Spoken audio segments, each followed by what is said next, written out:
All right, everyone. Have you ever wondered what an actual cash flow analysis might look like? These are really simple numbers, so I'm not trying to complicate anything here, but just trying to get general concepts in.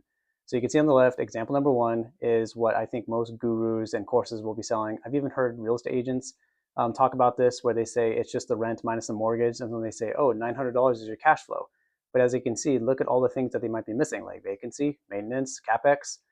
Those are just some of the things that could be missing. Example two on the right-hand side shows what it actually should be. Of course, it could be a little more in detail. If it's a larger multifamily, it's going to include a lot more expenses, but this is just, again, a high level general concept. So you have the rent at $2,000 per month, mortgage at $1,100 per month, which should include taxes and insurance. It doesn't have to, but typically that's what it includes. Yeah, vacancy, we just took 6%. I know your region might differ, so it could be more or less, so just be aware of that. I put 120 in there for 6%. Maintenance, I just did 5 and 5% each for maintenance and capex, totaling 100 each.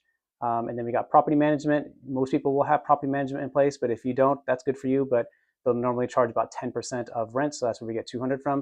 And then miscellaneous, this is where it could be either HOA dues, it could be city or county fines that aren't really the tenant's fault. So you have to pick up the tab. It could be common area utilities if it's a larger multifamily. These are just some of the things. But anyway, so when you add all that up, or I should say, and then when you have that deducted, you're really left with $330 a month cash flow. And these numbers could vary. It could even mean you're negative cash flowing. It could mean you're cash flowing $50 a month. But I just want to show that there is a lot more to go into an analysis with vacancy, maintenance, capex that will accrue over time versus the left hand where people just say, oh, well, what's your mortgage? Oh, okay, that's the rent minus the mortgage. There's your cash flow. Just want you to be aware of that because some people will get that hook in there so that you can go in, buy their course, or work with them on a deal. But just be aware there's more to it than that. You want somebody, whether it's a real estate agent, a lender, a close friend, whoever it is, to be able to walk you through analysis or at least be there as a backstop. So you can run your analysis, they can run theirs, and they can compare it and say, well, this is what I came up with. What do you have? To make sure that you're actually buying a good deal or something that's going to work for you versus being stuck after you find out, oh, I didn't realize that after a while there's going to be a lot of maintenance calls, and oh, I'm going to have to replace a roof at some point. That's going to add up. That's going to eventually eat away at any cash flow you may have built up over 10 years or whatever it might be. So just to be aware.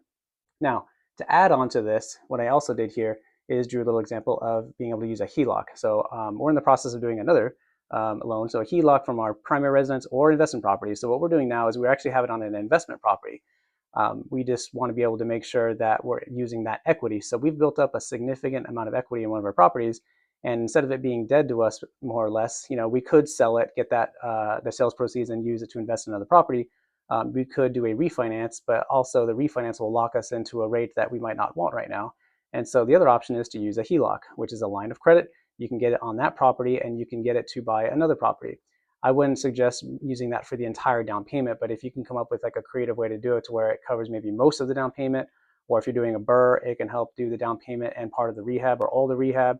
And then eventually when you refinance out of the investment property, that can go to pay back your HELOC. Since it's going to be a temporary loan anyway, you'll be paying interest only.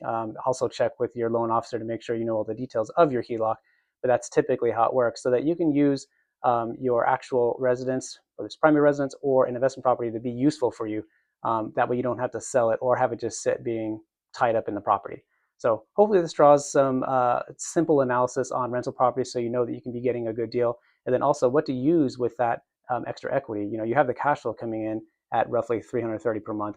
But also, if you can use the equity that's built up, that'll just double your returns and hopefully be able to use it towards something better. That's an income generating property that can also pay back your HELOC and put money in your pocket every month. So hope you find this helpful. If you did, follow for more, and also please share with anyone that you feel might be able to use this.